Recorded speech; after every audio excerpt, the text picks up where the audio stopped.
अस्सलाम वालेकुम व्यूअर्स, मैं हूं समीना पाशा। उम्मीद है आप लोग खैरियत से होंगे। व्यूअर्स, कुछ अहम खबरें और अपडेट्स लेकर इस व्लॉग में आपके सामने हाजिर हैं जनाब। इंपॉर्टेंट खबरें हैं जी, क्योंकि 26 नवंबर मनाई गई और इसकी तकरीब में बड़ा अहम खिताब वज़ीर आला खैबर पख्तूनख्वा सुहेल आफरीदी साहब का।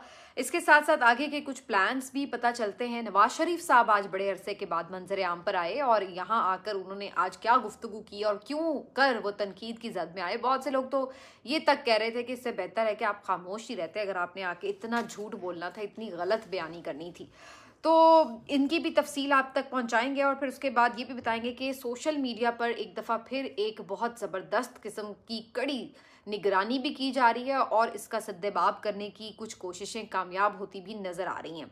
काफ़ी कुछ है इस व्लॉग में। आपसे रिक्वेस्ट है कि चैनल को सब्सक्राइब कर लें अगर अभी तक सब्सक्राइब नहीं किया। ये तमाम खबरें इंपॉर्टेंट हैं, लेकिन इन सब खबरों से पहले कुछ अफवाहों की बात करते हैं, क्योंकि जी शाम से ये अफवाहें बड़ी ज़्यादा गर्म कर रही थी कि इमरान खान साहब को खुदा न खास्ता अडयाला जेल में कुछ कर दिया गया है, उनकी ज़िंदगी ले ली गई है, उनको शहीद कर दिया गया है। और आम तौर पर ये खबरें जो थी वो जिन अकाउंट से फैल रही थी, ये ज़्यादातर ऐसे अकाउंट्स थे जो कि ज़्यादा कोई इतने बड़े अकाउंट्स नहीं थे और ये बैरून मुल्क से ऑपरेट होने वाले अकाउंट्स थे, कुछ इंडिया से और कुछ अफगानिस्तान से, जो कि ये जानबूझकर खबरें फैला रहे थे कि इमरान खान साहब को अडयाला जेल में कुछ ना कुछ कर दिया गया है, उनकी ज़िंदगी ख़त्म कर दी गई है।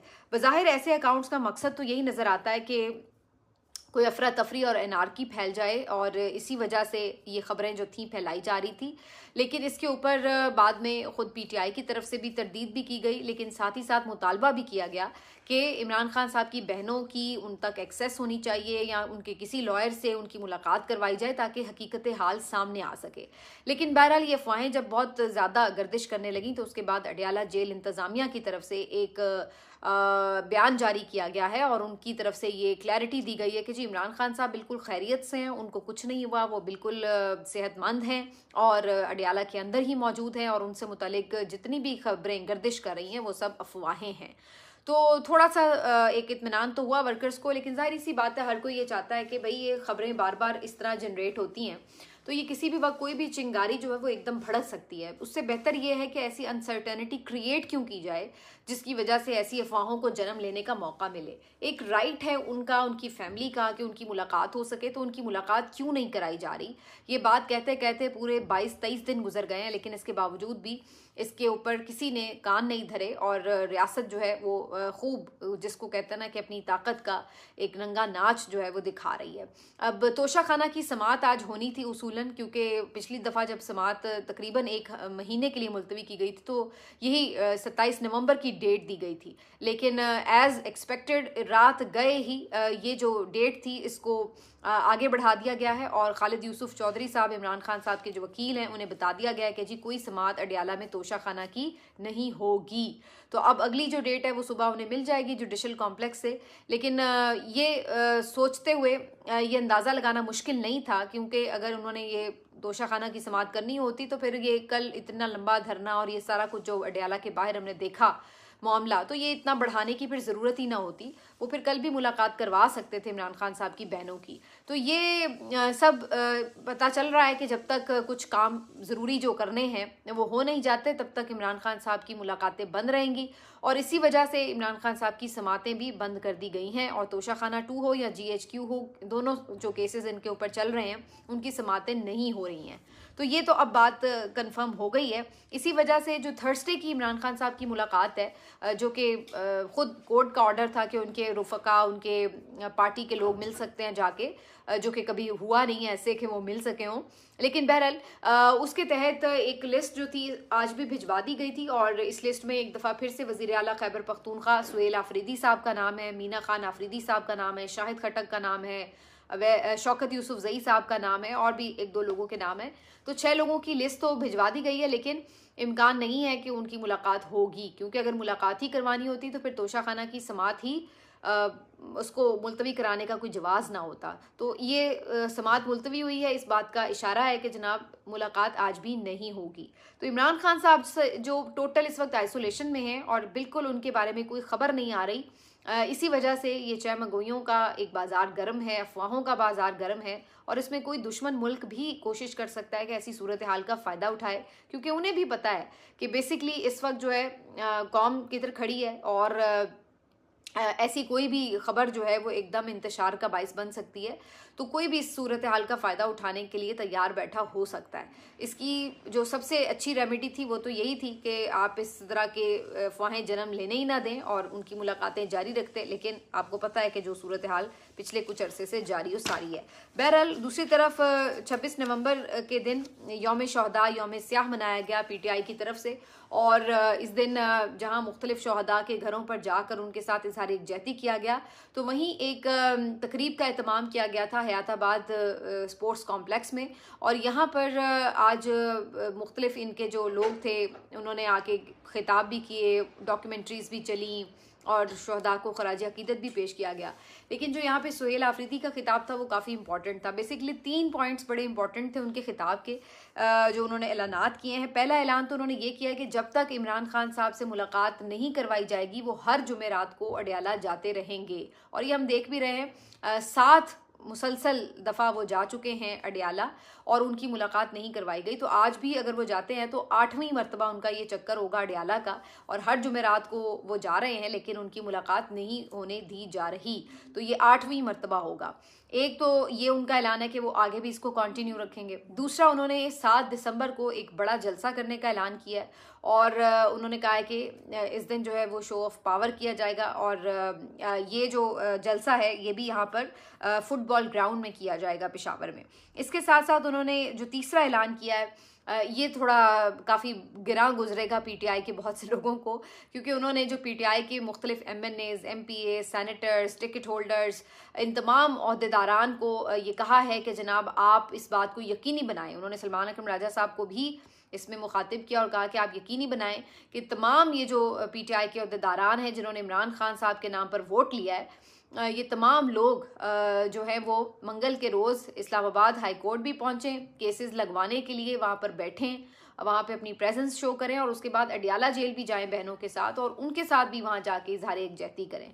तो ये 3 उन्होंने आज बड़े ऐलानात किए हैं सुहेल आफरीदी ने। और उन्होंने ये तक कहा कि जो इसमें नहीं शामिल होगा फिर उसको नेम और शेम भी किया जाएगा। यानी कि बज़ाहिर ऐसा लगता है कि वो अब इस बात के लिए बिल्कुल क्लियर हैं कि यहाँ पार्टी के अंदर किसी को लेजी नहीं रहने देना, ये नहीं हो सकता। उन्होंने ये अल्फाज भी इस्तेमाल किए कि ये नहीं हो सकता कि आप इमरान खान के नाम पर वोट लें और उसके बाद अपने घरों में बैठ रहे हैं और इमरान खान जेल में रहे और उसकी बहनें बाहर सर्दी में अडयाला के बाहर बैठी हूँ। तो ये अब उनकी तरफ से जी साफ साफ वाजे वाजे ऐलानात आ गए हैं। लेट्स सी कि इसका क्या असर जो है वो हमें दिखाई देता है।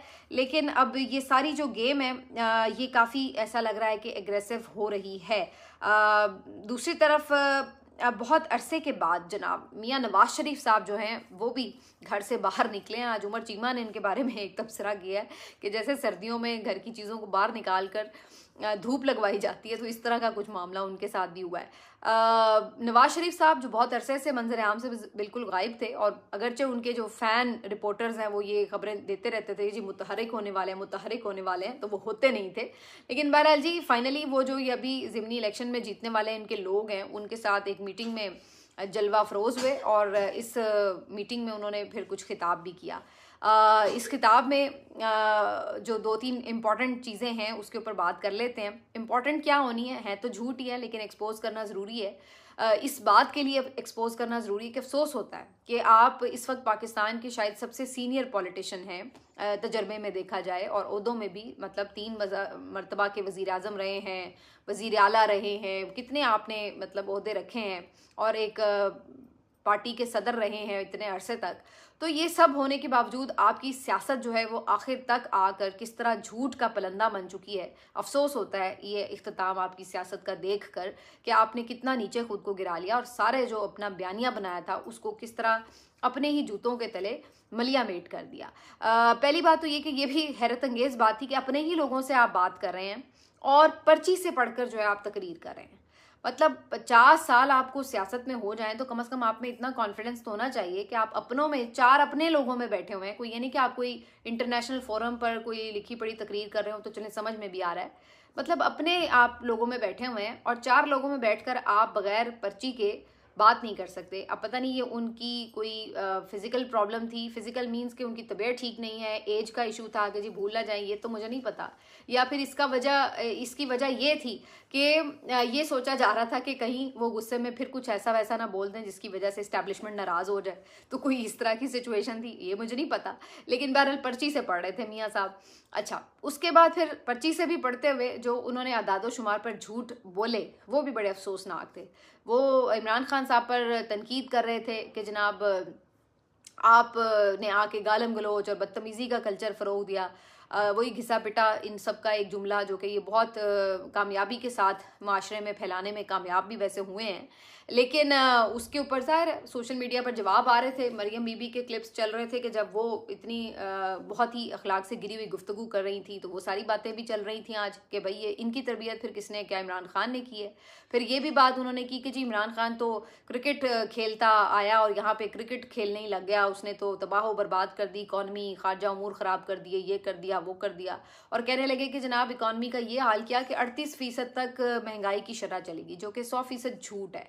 क्योंकि इमरान खान साहब की जब हुकूमत गिरी थी तो उस वक्त तकरीबन कोई 13 या 15% के दरमियान थी महंगाई की शरह। 38% जो महंगाई की शरह थी वो तो इनके दौर हुकूमत में, ये जो पिछले साल आपका टाइम पीरियड था उसके वहाँ तक गई थी। और उसको खुद ही वहाँ तक ले जाने वाले भी आप लोग ही उसके ज़िम्मेदार थे। और फिर उसकी शरह में अगर कोई कमी आई है तो वो भी कोई ये नहीं आप कह सकते कि चीज़ें सस्ती हो गई हैं, सिर्फ ये कि उनके बढ़ने की रफ्तार कम हुई है। तो ये फ़र्क पता होना चाहिए था 3 दफ़ा के वज़ीर आज़म को कि महंगाई कम होने में और महंगाई की रफ्तार कम होने में फ़र्क होता है दोनों बातों में।